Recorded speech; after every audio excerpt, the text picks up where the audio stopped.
So in this video, I'm going to show you how you can take one of your raw files and make 3 different versions thereof. You could go more, you could do 10 if you want, but I'm going to show you the basics of 3 different versions of one raw file. Why would you want to do this? Maybe you want to sell prints, maybe you want to just have different prints on your wall, different colors, or maybe you want to post them onto your Instagram feed over time and just scatter them out. So let's dive into Lightroom. This is the file that I've edited in Lightroom only using the basic panel. There's no masks or anything on this. I've cropped it in from there and you can see the before and after. So I've just punched it like I normally would any wildlife file.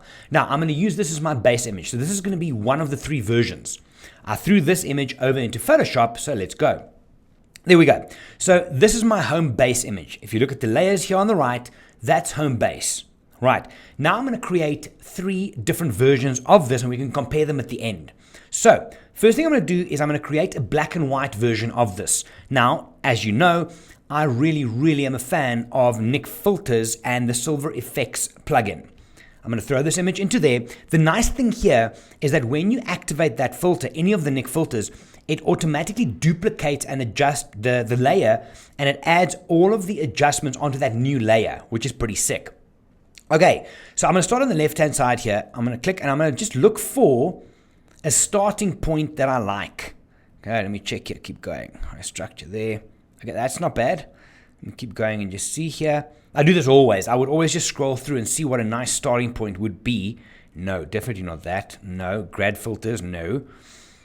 Okay, I quite like that. All right, so I choose my starting point and let me just put the slider across. Now you can see the basically desaturated version where I'm going.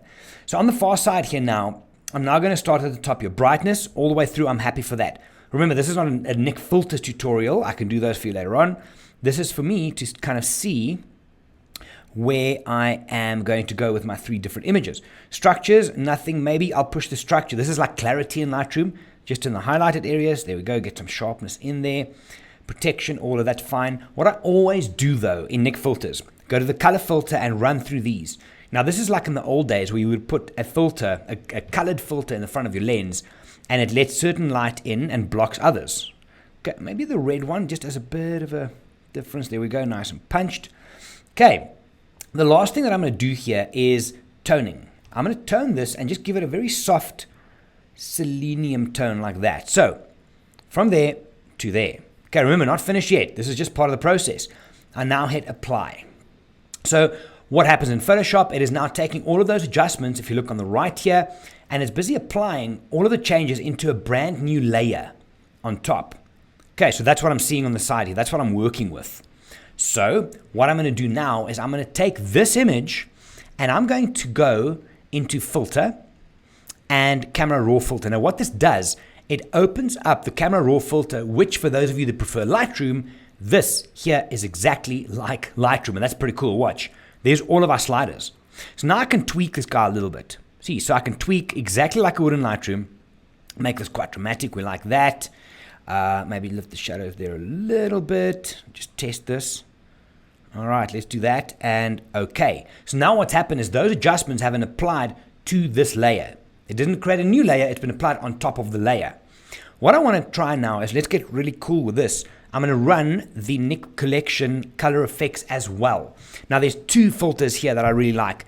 Pro Contrast, and for this image, I'm also going to use Glamour Glow and I'm going to use Darken the Outsides. So Glamour Glow is the active one, but let's start with Pro Contrast. Scroll all the way down. There we go. And this one's awesome to play with. Can I just swing it around a bit and see what kind of punch it gives you? It's I have done videos on this guy, so you can go check those specific ones out. Let's see what's my before and after. See, it just gives a little bit of extra pop, which is nice. Now click here, add filter.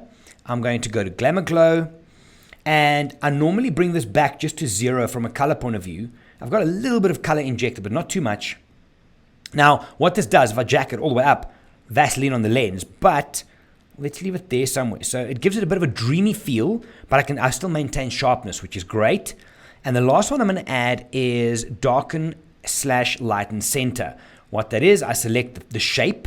I want oval because of the layout of the image. I'm going to place my center in the middle, and now I can control with these 2 sliders the middle of the image and the outside.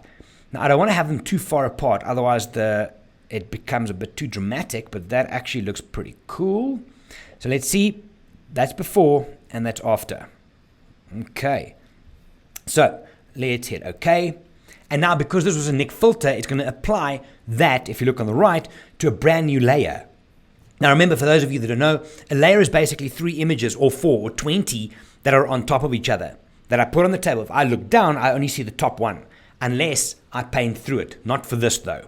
All right, so I want to combine these 2 top layers because they're one and the same thing to me. So I'll select that one, select the bottom one, right click, and just say merge layers. If I go merge visible or flatten image, it'll push the whole bunch together. I only want to combine those 2, and you'll see now why. Okay, just on a sideline, I'm seeing this. I know some of you are thinking, oh, take it away. I'm going to leave it for now. Not the point of this video. All right, so now if you look, there's my base image, which was version 1. There's version 2. So let's just quickly do one thing on version 2 here.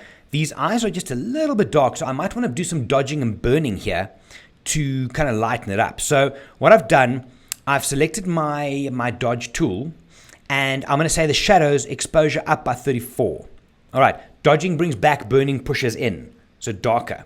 And then I'm going to take this and just give it 1 or 2 clicks on the eyes. 1, 2, 1, 2, maybe another one here, and there we go.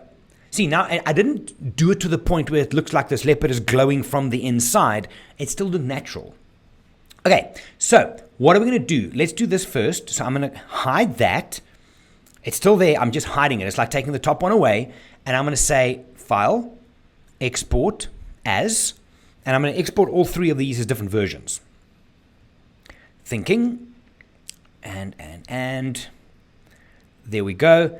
And I'm going to leave all the settings. Right, let's make it smaller just so it's a bit quicker. 1920 on the longest edge as a PNG. Okay, and export, and let's just put it on the desktop in a folder called leopard. Okay, so leopard, and I'm going to give it a proper name, Vault -color. Okay, you guys happy so far? Hit save, and there it is. And now I'm going to add the top layer back and do the same thing. File, export as, like Photoshop. Thinking about it, I am now going to just change this so it's the same, 1920. And there it is. I say export. This one is my monochrome. There we go, and hit save. And now, here's the cool thing. I now have those 2 versions saved as individual files. What if I wanted something in between? What if you wanted to get a little bit creative with it and create like a vintage looking one? You'll see a lot of photographers are doing this now, where it's half color but not quite, a little bit of monochrome but not only. Here's what you do. Watch. So I've got version 1. On top of it, I have version 2. And all I'm going to do is I'm going to take this top version, my monochrome version, and I'm going to drop the opacity so that the color starts shining through from the bottom. So watch. I'm going to just go pretty quick. Sliding all the way down. If I make opacity 0, I'm looking at the bottom image. Opacity 100 would be the top image. But I'm going to just blend this in. Maybe let's go like 60. And there you go. That's pretty cool. All right. So now, because I've got the other 2 saved already, I can play more with this version. Yes? So hold that thought. Take that, and I'm going to go again into this. Because remember, again, I've got the other 2 versions saved. My color version is saved, as well as my, Gerry made a mistake. He had to flatten it first. Okay, so let's do that. I'm going to flatten that first. And this is my image now. Now I go into color effects. Because remember, it was opacity dropped. Now I'm looking at my vintage one. Right, so let's see what we can do with this to punch it a bit more. Okay, if we look at the up and down. I don't want to do this too much. It starts losing the white, yeah? Maybe just a little bit there. Okay, I'm going to drop that. I'm going to add more of a glow into this one. Fix the saturation first. And then drop it maybe to there. All right, let's just look at it before and after. Okay, a little bit lighter on the ears there. And in this one, I 100% am going to do this again. Darken, lighten, center. Choose the center there, which is this cat's face. Don't want to make it too dramatic. All right, there we go. and hit OK. Obviously, guys, this is to taste, and waiting for it, and it's thinking really hard about this one. Boom, there it is. Okay, so I really like that. I'm going to do the same thing here. I'm going to dodge these eyes a little bit just to bring it up a touch. Again, not so that she's glowing from the inside, just so that it looks nice and decent. And now I'm going to say File, Export this file as a PNG into the same folder, and then we can have a look at them. So this was 1920. This is Export. It's going to go into Export. And we're going to call this one Vintage. As a PNG, saving. Okay, and I am now going to quickly jump back here to Lightroom. So watch what I do here now. So this was two of the images I've used for tutorials. I'm now going to say to Lightroom, import, just easiest for me to show you guys, import that folder called Leopard in so that I can show you inside here. Let me do that. And there. No. So close. There we go. Turn the lights off. And there you have it. So that is taking one raw file, creating three different versions. Number one is a normal color version. Number two, pure monochrome. And number three, more of a vintage feel. Guys, remember one thing. Your raw file is still safe inside of Lightroom. You can do these things with any image without hurting the original. Go and play with it and let me know if you have any luck. And yeah, if you post on Instagram, tag me and tell me that you did. I hope that helped. If you have any questions, you know where to get hold of me. I will see you in the next video. My name is Gerry. I'm from Wild. Have a good one. Bye.